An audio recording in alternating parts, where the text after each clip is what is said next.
what would you be watching? If you were the coach for the day, the Martin Houston Show is asking you, okay, you get to walk the sideline.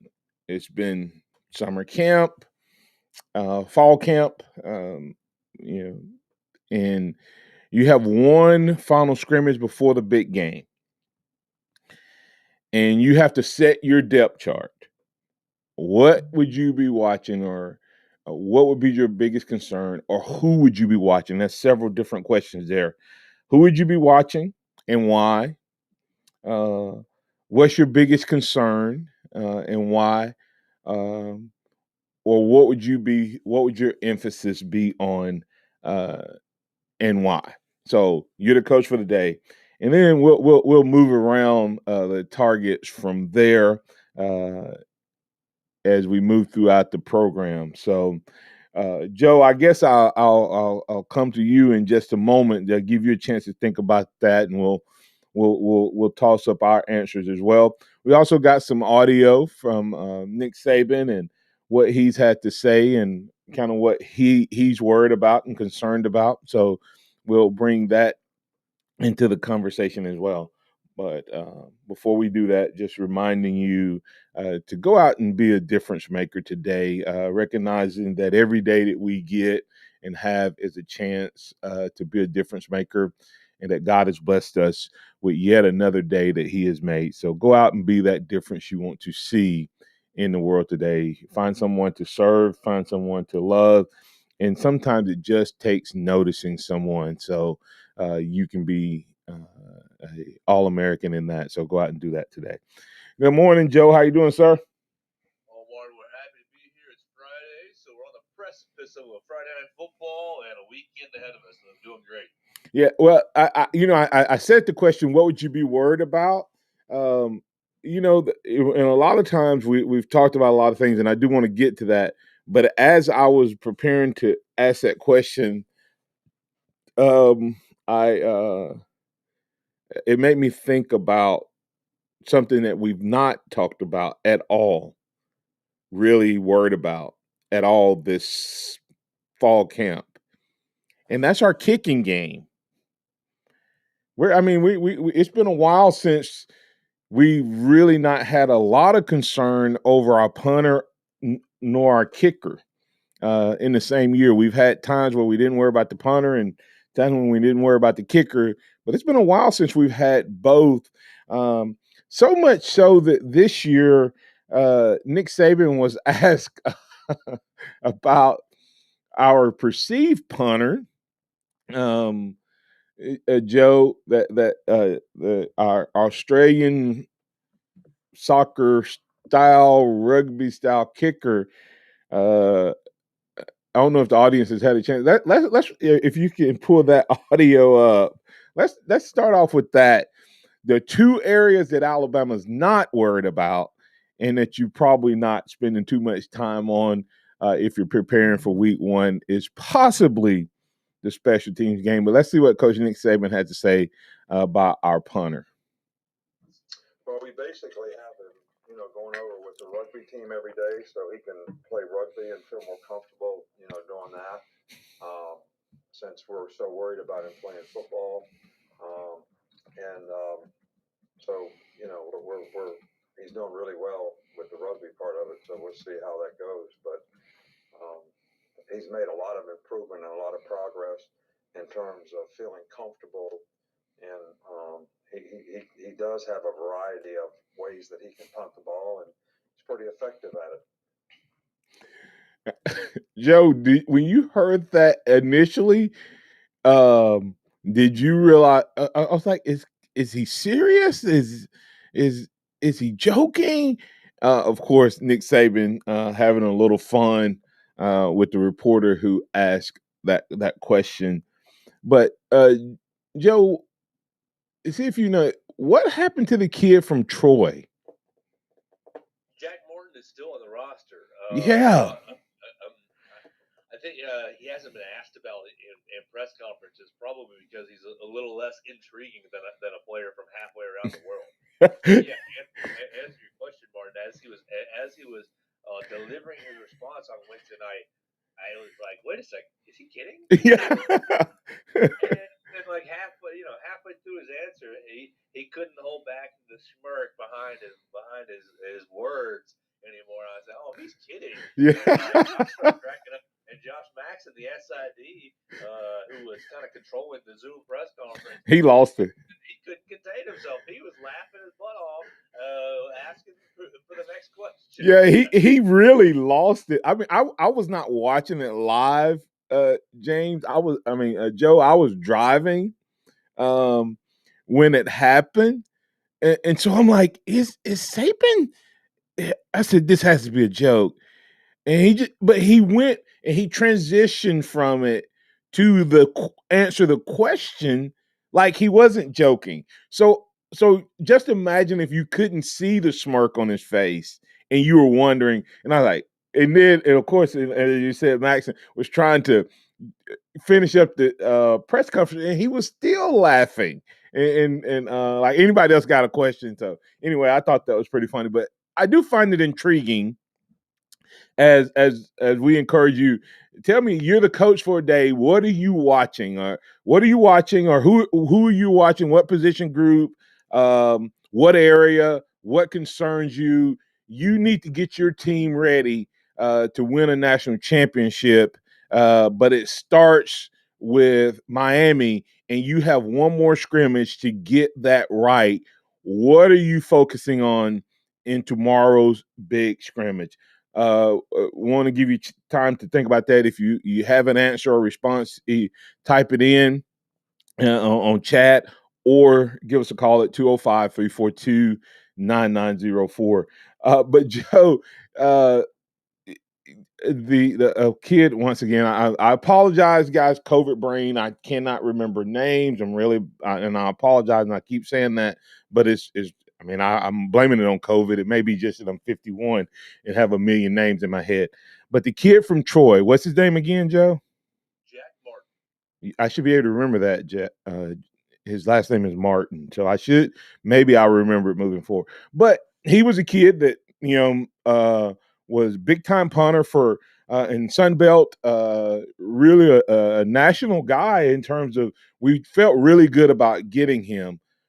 But I've not heard his name mentioned. I've even heard Ty Piron's name mentioned as the one who was competing against James Barnup from Australia. But as you said, having an Australian kid in as a competitor, a little different for Alabama. Switched his commitment from Ole Miss to Alabama, and it sounds like kind of a weapon, Joe. When you look at talking about the various different ways he can punt. So, is this the first time you can remember in a long, long time that Alabama's had concern neither for their field goal kicker or their punter? Because it sounds like we really have three legit options with Ty P. Ryan, James Burnup, and Jack Martin.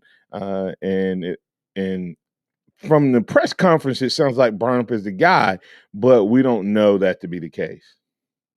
Yeah, I agree with it. It is the first time in a long time that the kicking scenarios have all kind of been solved before, heading into the season. You think back to really Coach Saban's been trying to address all of the kicking needs. Right. He's been kind of juggling. We had J.K. Scott for a while, but still kind of shaky field goal kicking. Right.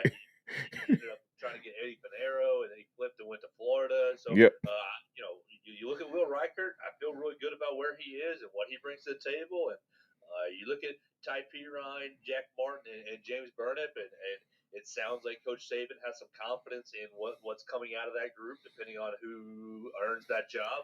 So yeah, we're looking good and feeling good about the kicking game. And we don't really think about it from a team standpoint, Joe, but having played under Coach Stallings, and Saban subscribes to this. That's why he puts you look out there and you see all Americans playing on special teams.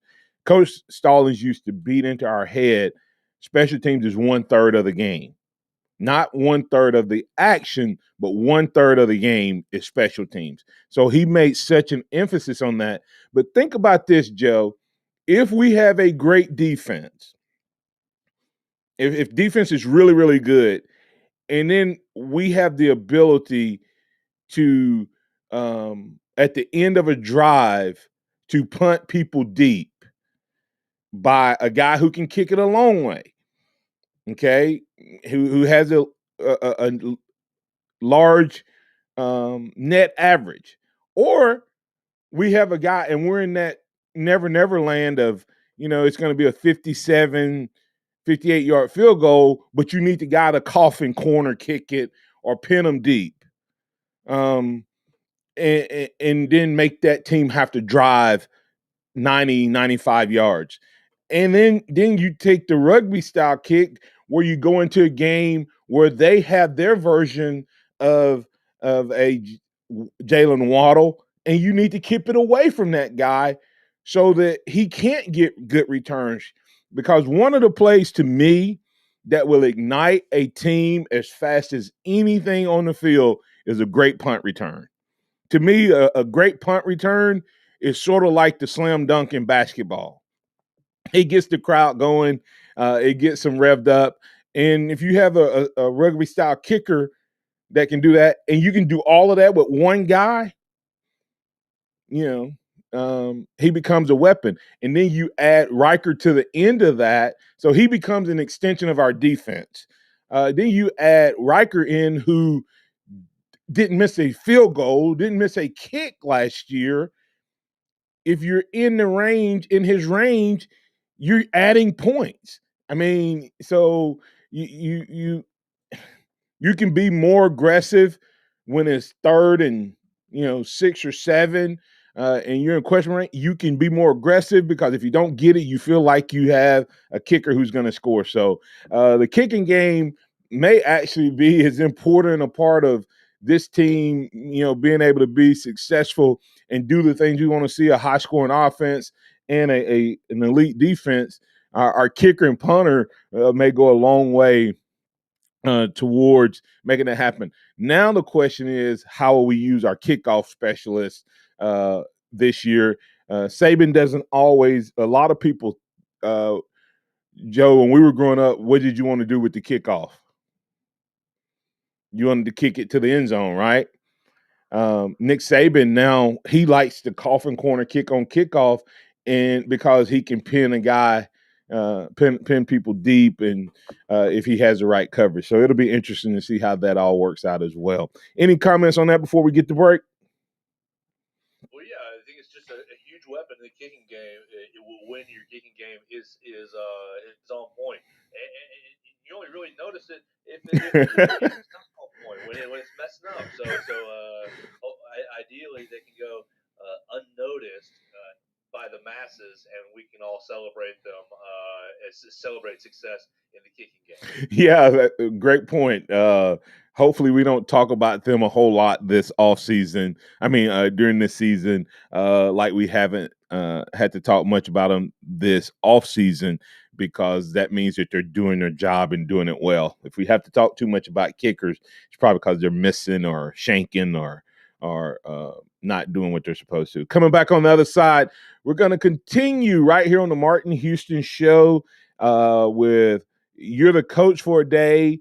What would you be watching? What's your biggest concern? What would you be getting this team ready for when it comes to this scrimmage, so you'll be prepared to take down the Miami Hurricanes? First time since 1992, Alabama and Miami locking up in the Georgia Dome. So we'll be talking in Mercedes-Benz Dome over in Georgia. We'll have that conversation and more up next, right on the Martin Houston Show. Tide 100.9 traffic. From the towns of Esau and Templeton, our roadways look pretty quiet on our Friday morning, but no wrecks or delays. Please drive carefully today, and if you do see conditions, just give us a call. Templeton is taking care of business with rebates up to $5,000 and finance rates as low as 0%. Go see them. I'm Captain Ray. When you're ready to buy something, the first thing you do is go online. But buying a home is different. You've got loan applications, pre-approvals, competing offers, the list goes on. That's where a realtor comes in. Realtors have expertise and local knowledge to give you a competitive edge that a search bar just can't. And in today's market, an edge is what you need. So when you're ready to buy a home, the first thing to do is make sure you have an agent who's a realtor. Realtors are members of the National Association of Realtors. That's who we are. Diabetes, high blood pressure, anxiety meds, everyone's on them. If you're a 50-year-old male, maybe a bit porky, and you may even have type 2 diabetes, $1 million of term insurance may only cost you about $200 a month. Call Term Provider. Speak with Big Lou at 800-777-1225. Big Lou will find a term life policy for you even if you have type 2 diabetes, are overweight, or have high blood pressure. Term Provider has helped thousands of people like you who think they can't afford term life insurance. To buy $1 million of affordable term life for you, all you need to do is call Big Lou at 800-777-1225. Lou will make sure the scales are tipped in your favor. Call 800-777-1225. Big Lou will answer your call and work to fit you into a term life policy that you can afford. Remember, Big Lou's like you. He's on meds too. Call 800-777-1225. 800-777-1225. If you're a homeowner or business owner and need glass installation, sales, or repair, call 345-3511 and talk to the Glass Pros at Alabama Central Glass. They specialize in beveled mirrors, window glass, furniture tile.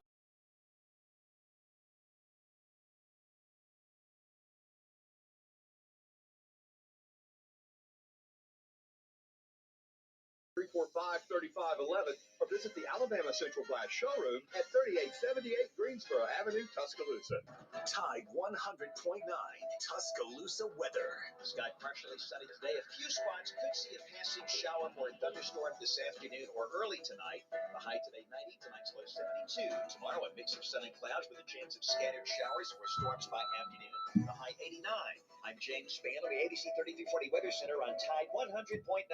It's 75 degrees in Tuscaloosa. Scott Smith at Sophomart Design, doing business for 17 plus years, specializing in graphic design services, commercial printing, promotional products, advertising specialties, and so much more. Basically, any and everything you would need to advertise, promote, and grow your business. Through strong partnerships, strong customer service, and creative ideas, they'll help you market and grow your business. Give Scott a call at 205-292-4680 or email scottis@comcast.net and visit them online at southmarkdesign.com.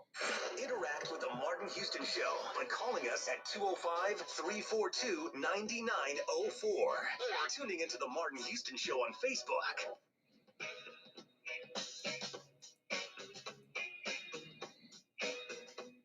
Oh, he's a very good player. I mean, he's a very athletic guy, great feet, good quickness, very good runner, can extend plays, is a good passer, presents a lot of problems. They go fast. He does a really good job of, operating their, up-tempo type offense. So this guy's a really good player. So it's going to be very challenging for us, not only because he's a really good quarterback, but he's a great athlete playing the position.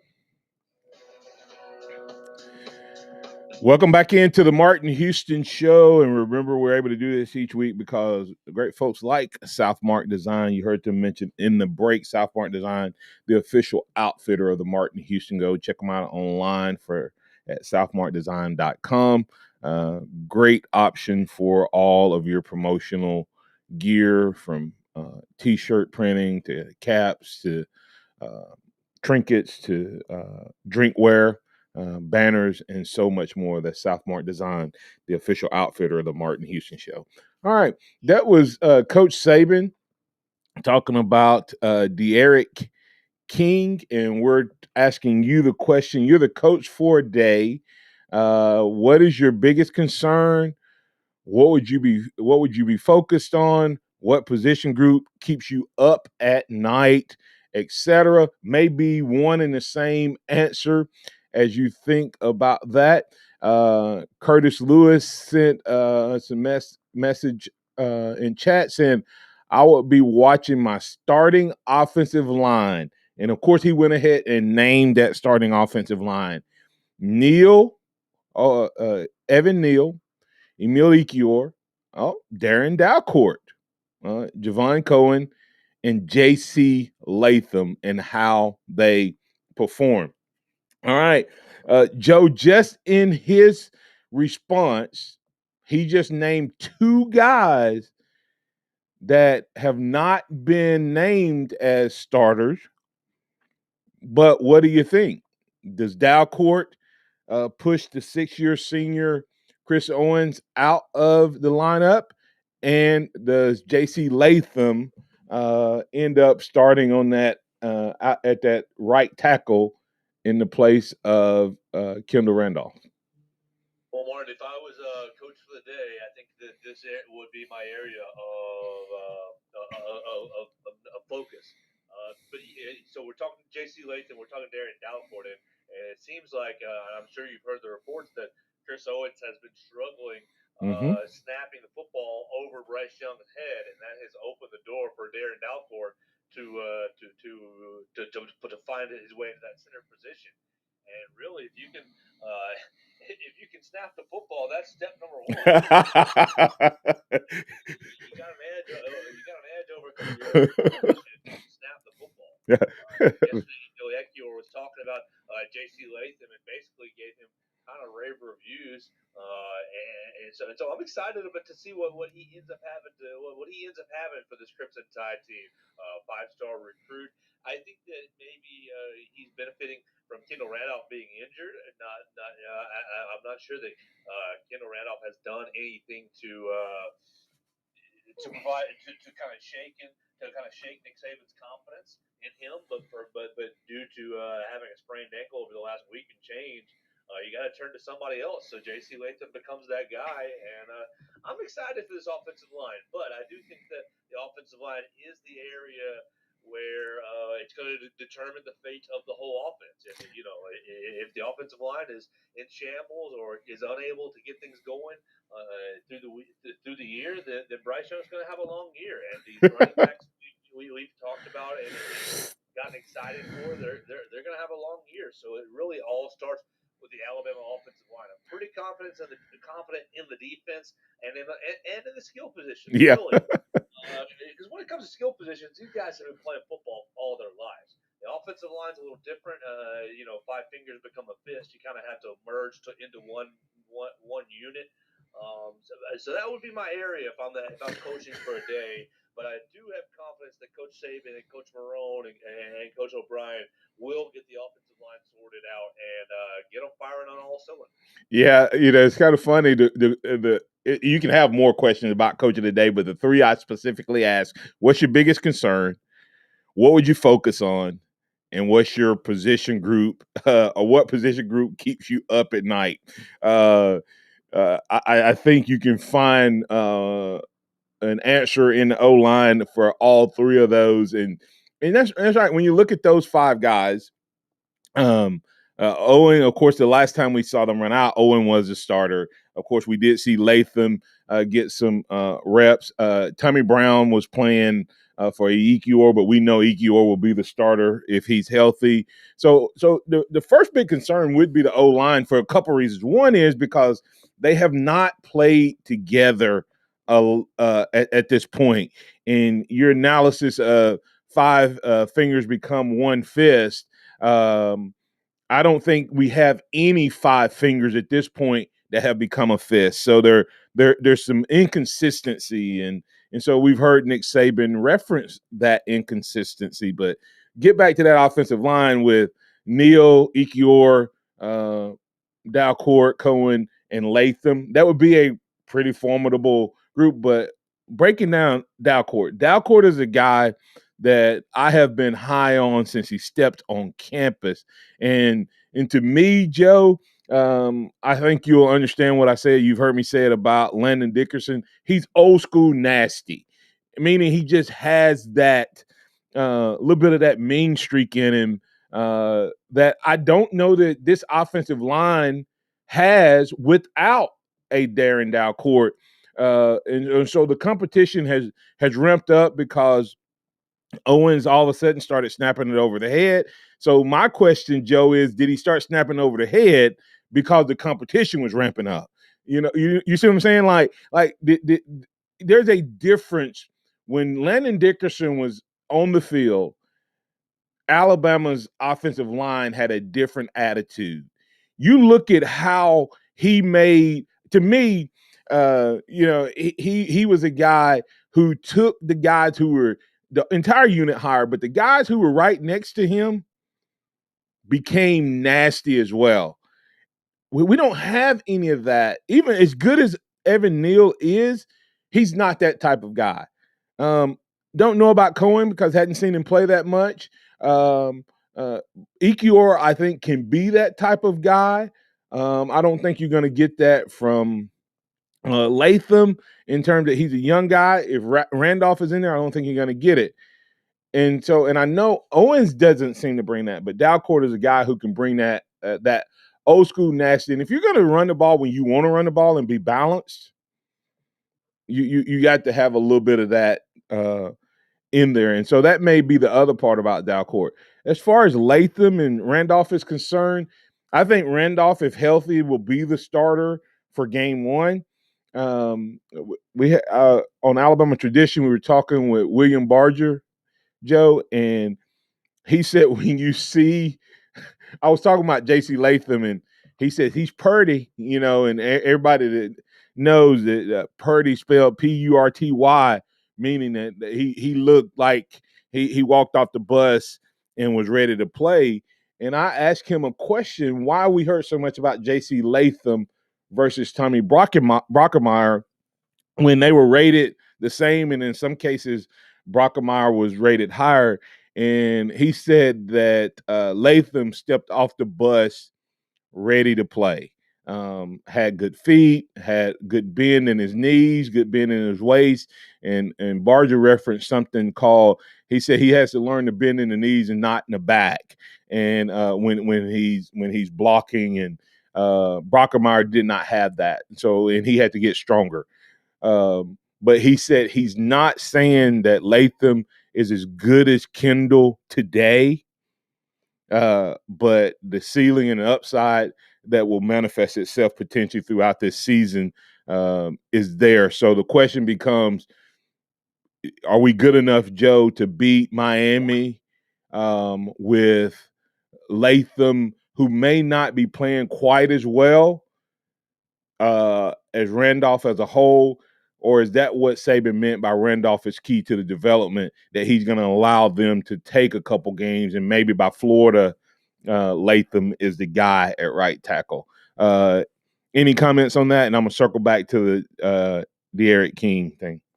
Well, I think that I think the offensive line is good enough to just on pure talent to get us through the first 2 weeks, and maybe even first 3 weeks. But the first 2 weeks for sure, I feel good about playing Miami, and I haven't worried about playing Mercer. Right. I think the offensive, we bring in top talent every year.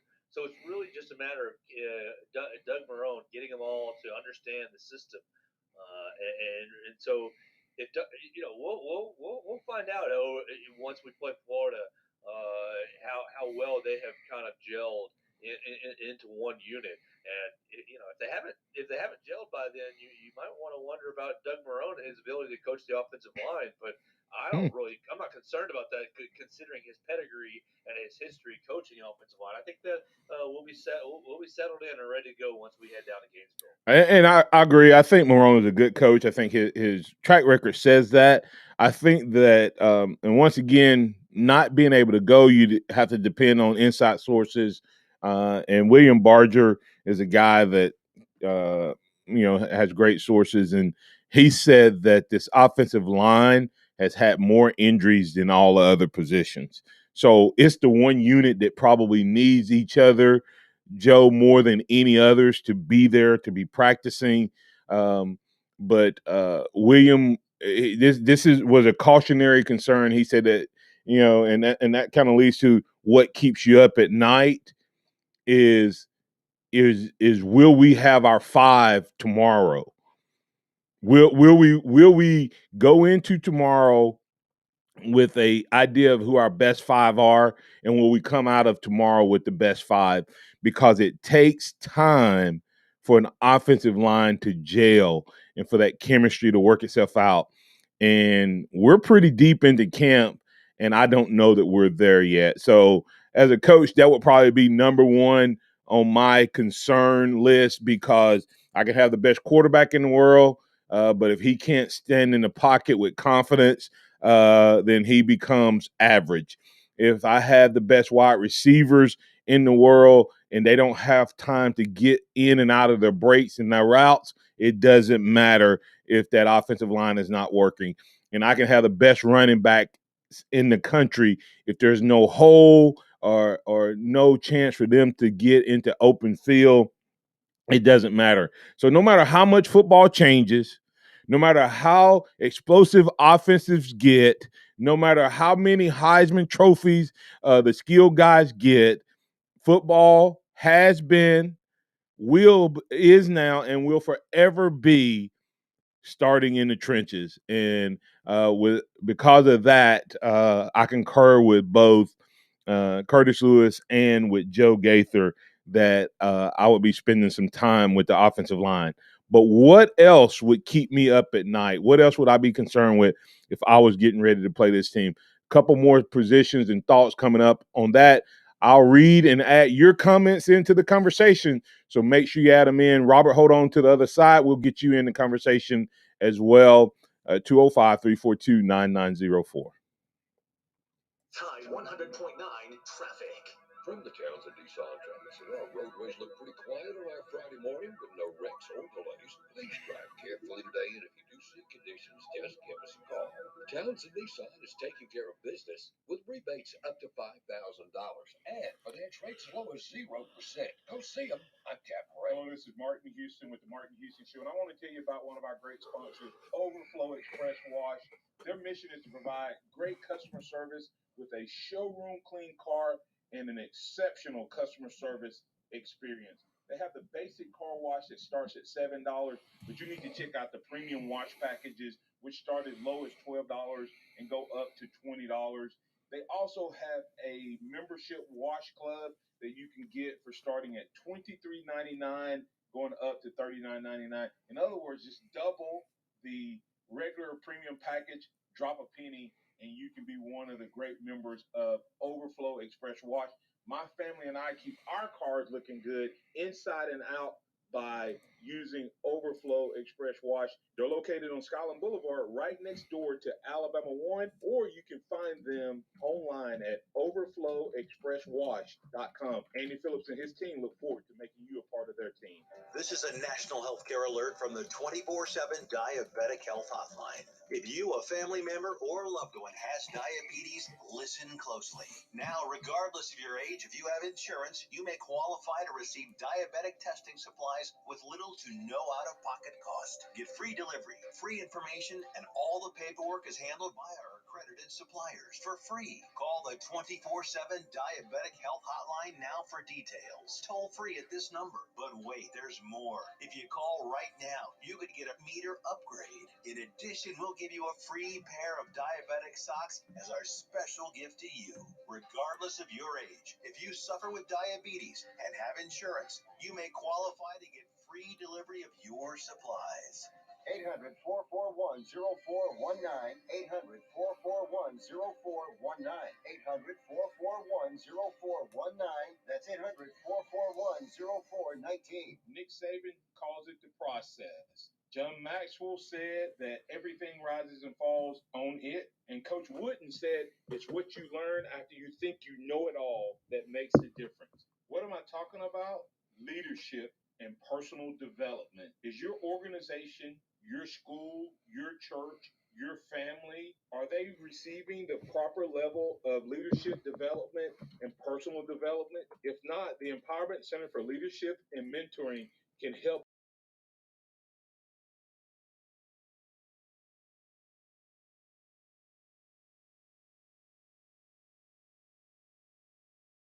present that we know can help your organization. And if you're looking for one-on-one mentoring and coaching, we can also assist you with that. Visit peptalks35.com. That's peptalks35.com, or send an email to martin@martinhouston.org. That's the Empowerment Center for Leadership and Mentoring.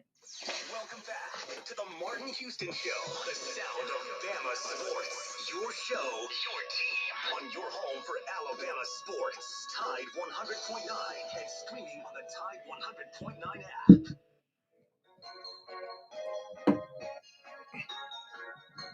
Well, I think we got to get a lot more consistency at the position, consistency in snaps, consistency in blocking.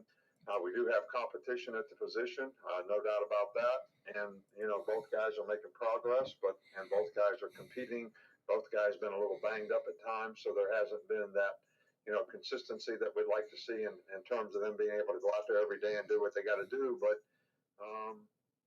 it's a work in progress right now, and no decision has been made as to where we are as to, who's going to win that job. Wow, that's good and bad. If you're an Alabama fan, that's Coach Nick Saban confirming the conversation that we had in the second quarter around the offensive line. If I had to just watch one position battle, it might very well be the center position. As Nick Saban was talking about, they've both been banged up. They've both been inconsistent in their performance as far as time. But Dalcourt has made a move on 6-year senior Chris Owens. Curtis Moore, the second, agreeing with Curtis Lewis. As a 6-year guy, I expect more out of Chris Owens at this point in his career. He ought to be able to snap the ball right. Like I said, I think it may be deeper than snapping the ball right. Let's bring in Robert from Mobile to get his thoughts. Good morning, Robert. You're the coach for the day. What's on your mind, sir? What's keeping you up at night? Well, you said to say what else, so since you guys took away the thing that, like you said, the record-setting offense last year was only record-setting because of those guys on the line. Right. Hey, well, it's going to be receivers. Who's going to emerge as the alpha on their receiving corps? We, that year, that stretch where we had 4 alphas on one receivers on one team. That's just incredible. They'll never happen again. I don't. Hey, hold on, Robert. I'm not sure that Mechie, Ajay Hall. Think about we saw Ajay Hall dominate in the 8A game. His name is not he's not even being mentioned. Javon Baker, JoJo Earl, Jameis Williams.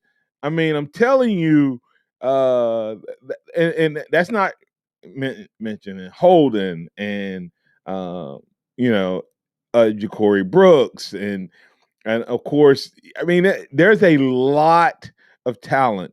And Dr. Ray said, as fast as that group was, that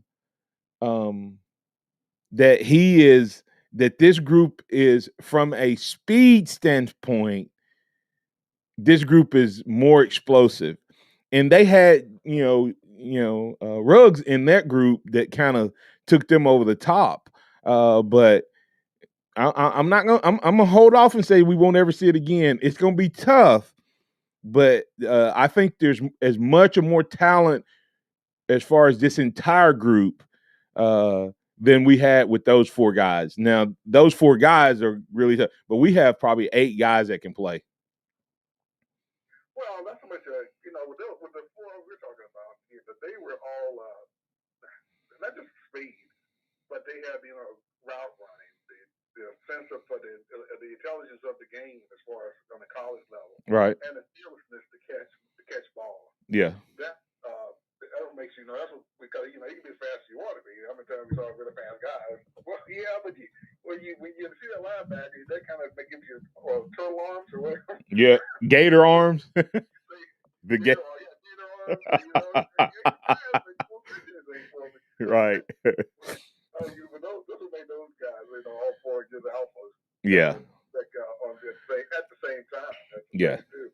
Yeah. When we see that again, when they do that, it'll be kind of interesting to see. So usually one guy, typically on most teams, one guy emerges as the disputed alpha, and the rest of them kind of almost fall back as a result. That's what's so unusual about those 4. Nobody fell back. Right. It was hard to say who was the actual alpha. Nobody allowed their play to decline, even slightly. Yeah. I mean, you think about you think about the guy who would have been fourth, at least third, if you were lining up and you were looking before last season, and you were looking at Judy, Ruggs, Waddle, and Smith. If you were just looking in overall statistic, you probably would pick Smith last. But no, I'm saying that's what I'm saying. But if you go back and look at who always showed up in the biggest games, it was always Smith from the time he was a freshman. He always had big games in big moments throughout his career. And then last year he got to be the, when there was no other alpha dogs around, he showed that he could be even greater. And what you have to be forgotten, like you said, I know because Smitty was just soft spoken, is that when the last time everybody was all four guys was on that team in 2019. Yep. Smith was the one with the most touchdowns and yards at the end of that season. I know. But you just didn't know it. Right. Because we didn't talk about him. That's what I'm saying is he kind of the guy but every time there was a big moment, he was always the guy that was stepping up. He was fearless. And I think Mechie has a little bit of that in him. I'm hoping that what we saw in Mechie when he hit that Florida DB is his true mentality. So if he has a little bit of that when in his route running and in his play, we're gonna be okay at wide receiver. You got anything else for us, man? Yeah. Somebody said even Alabama's receivers are linebackers. That's right. That's pretty good. His receiving core. I want to see how the receiving core shapes up as to okay. And even if it's Mechie one or I guess 1A, 1B, 1C, when we do like we had it the last time. 1A, not just 1A, 1B, 1C, 1D. That's right. But no one ever dropped the two. Will it be that kind of a team? That's gonna be hard to do. It really never, especially for a guy. I've never seen that happen before. Right. That's why I want to like that. But how will that go? It's okay. Maybe be one. Will somebody at least be 1B or 1A? I think we will. I think we'll have it, and I think you'll see it happen more, Robert, because of the way the game has changed. I think it was hard for it to happen before because the passing didn't allow for that to happen. I think it can happen now where you can have 2 to 3 guys in the wide receiver core like you used to have 2 to 3 running backs that could. You remember when Georgia used to have 3 running backs at any time? Alabama's been in a situation where they've had 2 to 3 running backs. I think it's now switched that you can have 2 to 3 wide receivers that are considered alpha dogs, whether it be 2 wide receivers and a tight end or 3 wide receivers as a whole. And I think Alabama will have that. So if the offensive line can protect him and allow Bryce to get the ball to them. And don't and then you don't forget about running back. So, all right, man. Well, I appreciate you, sir. Thank you. We'll be breaking down this practice, this scrimmage, and the final day of the real work before they go into game week preparation. We'll be breaking that down on Monday. So make sure you make plans to join us on Monday. Coming back on the other side, we'll do a rapid fire counter on a couple other areas of concern. We got a comment from CJ Watson. He's hitting a couple groups that he would be watching if he was a coach. We'll have that conversation right here on the Martin Houston Show on Tide 100.9. 100.9 traffic. From the Townsend Nissan Traffic Center, no wrecks. Some congestion on US 43 at Alabama 171 and McFarland at US 43. 69 congested at Skyland. If you see other conditions, give us a call. Townsend Nissan is taking care of business with rebates up to $5,000 and finance rates as low as 0%. Go see them. I'm Captain Ray. Good Friday morning. Masks will be required beginning today for anyone inside Big Sandy Elementary in the Tuscaloosa County school system. The masking decision comes after a precipitous rise in COVID-19 infection rates in 2 classrooms. Masks will not be required outside or in the cafeteria. The unmasking decision comes as ABPH mounts a campaign to counter misinformation about the pandemic and vaccinations on social media. They believe the misinformation has contributed to the current surge in COVID-19 cases. I'm Don Martin. Hello, this is Martin Houston with the Martin Houston Show, and I want to tell you about Tuscaloosa Custom Curbing. If you're looking for a way to add value to your home, make your flower beds pop, make your landscaping stand out from your neighbors, then Tuscaloosa Custom Curbing can help you do just that. They have numerous styles, but they feature the Moroccan Stone Curb series, which includes 4 great styles and unlimited color choices. That's Tuscaloosa Custom Curbing. They are the one that can help you stand out from your neighbors. Tuscaloosa Custom Curbing, 205-331-6823. You may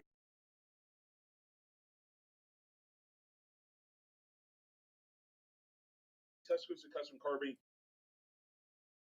Paul Fuller and his team are waiting on your call right now for that free quote. And if you tell them that Martin Houston with the Martin Houston Show told you to stop by, you'll get a big discount. So call Tuscaloosa Custom Curbing at 205-331-6823 or visit them online at Tuscaloosa Custom Curbing, LLC. If you're a homeowner or business owner and need glass installation, sales, or repair, call 345-3511 and talk to the Glass Pros at Alabama Central Glass. They specialize in beveled mirrors, window glass, furniture tops, insulated glass replacement, storefront, shower doors, tub enclosures, and acrylic.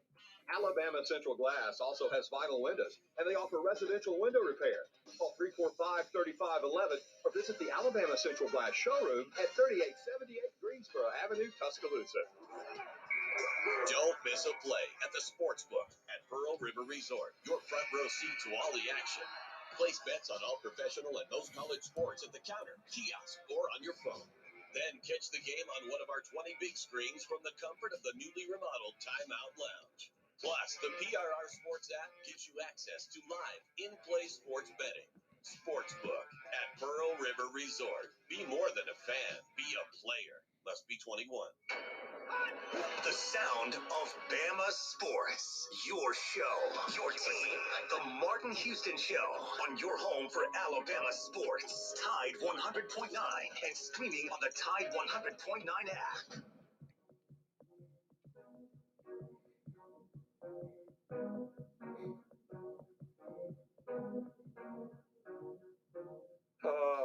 Josh has had a good camp so far. He's got good knowledge and experience of the position. Um, some of the young guys have shown promise. I think they're still, maybe feeling their way a little bit, but they've shown some promise. Kyrie, Kool-Aid, those guys. Marcus Banks has done a pretty good job. Jalen Armour Davis has played fairly well. He's been a little bit banged up here for the last couple of days. So we need to get everybody out there on the field so we can work together as a unit, which is something that we haven't been able to do for the last, 3 or 4 practices. That's Coach Saban talking about the development of the cornerbacks. And, of course, we know that's one of the big question marks coming out of last year. Who's going to replaced PS2 as he moved on to the NFL and doing great things for the Denver Broncos. A new name mentioned in that conversation, Marcus Banks, unsolicited. That's always important to note when Saban mentions a kid that is not specifically asked about. It means that they're making a little noise or a little headway. He did mention Kyrie Jackson, a guy we've talked about as a choice, Kool-Aid McKinstry, as a guy that could be in that rotation as the starter. And, of course, Jalen Armour Davis, he said he's played good, but he's been a little banged up. Is his injury going to leave room for Kyrie Jackson and or Kool-Aid McKinstry, or not even the name Marcus Banks making it into the conversation? So cornerback would be one of those positions that I would be watching, Joe, as that's one of the key positions that allows us to be a complete defense. CJ Watson said, I think I would spend time with the linebackers. His look is a little different because most of what we've talked about right now has been the groups that we were concerned over because of maybe not being able to perform at a winning level. He's looking at the linebacker group because it's the group that he thinks takes the biggest jump in improvement compared to last year's group. He also said, I'll add to my answer linebackers on the D and tight ends on the O. There seems to be some issues from the potential go-to guy, so I'd want to spend some time there. Let's get that when he was asked about Latu. Let's hear what Coach Nick Saban had to say when he was asked about Cameron Latu. Latu is a guy who is trying to take advantage of an opening that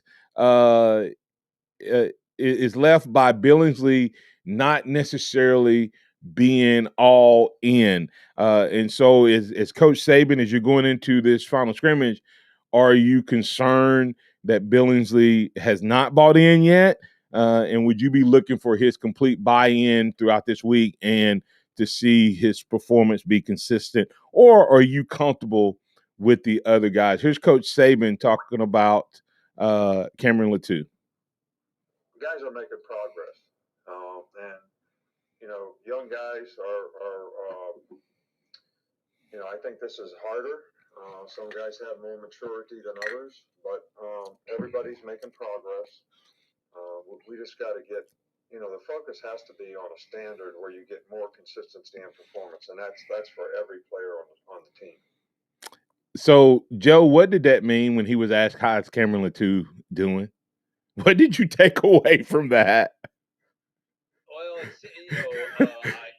before he gave that answer, he kind of gave a little bit of like a sigh, a little bit of it kind of seems like he's tired of talking about individuals and how they're doing. Yeah. In my opinion, it seems like everybody just needs kind of to raise their level of focus and raise their level of intensity a little bit to me. Yeah, and you perfect segue. One of the things, based on what Nick Saban has said, he didn't really. I think he was frustrated and did not want to go off on Jaleel Billingsley again. And the only reason you're asking the Cameron Latu question, Joe, is because of the way Billingsley has played. Not that Latu has played bad, and I don't think that was a negative toward Latu as much as you noted it yesterday, and you can see it again. He was frustrated to me from the start of that a press conference.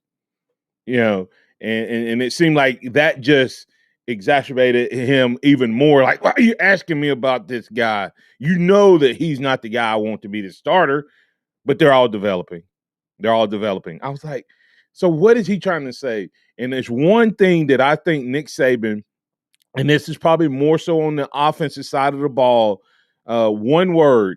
See if you can guess what one word he's looking for on the offensive side of the ball.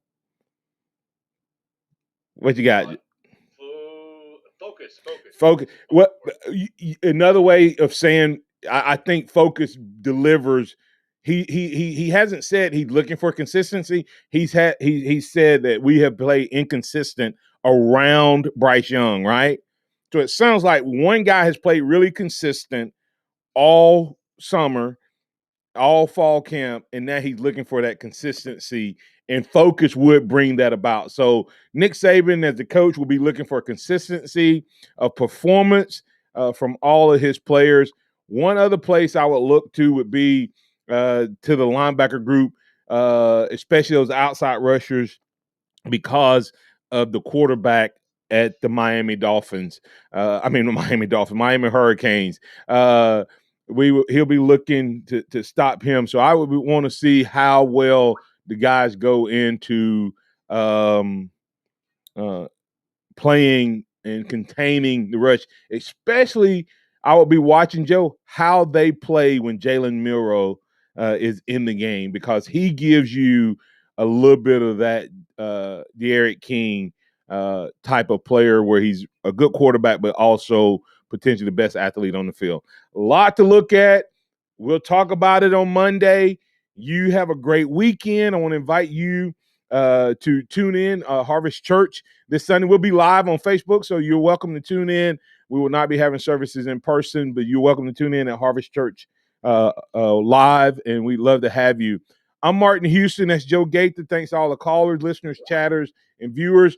We we'll continue to move things forward right here on the Martin Houston Show. Remember this: trust in the Lord always, lean not your own understanding, all your ways acknowledge Him, and He will direct your paths. Roll Tide and have a blessed day.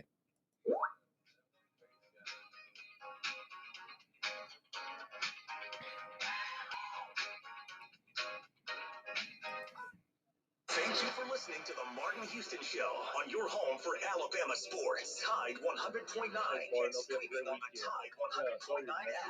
I've never had an Alabama. Tide 100.9 traffic.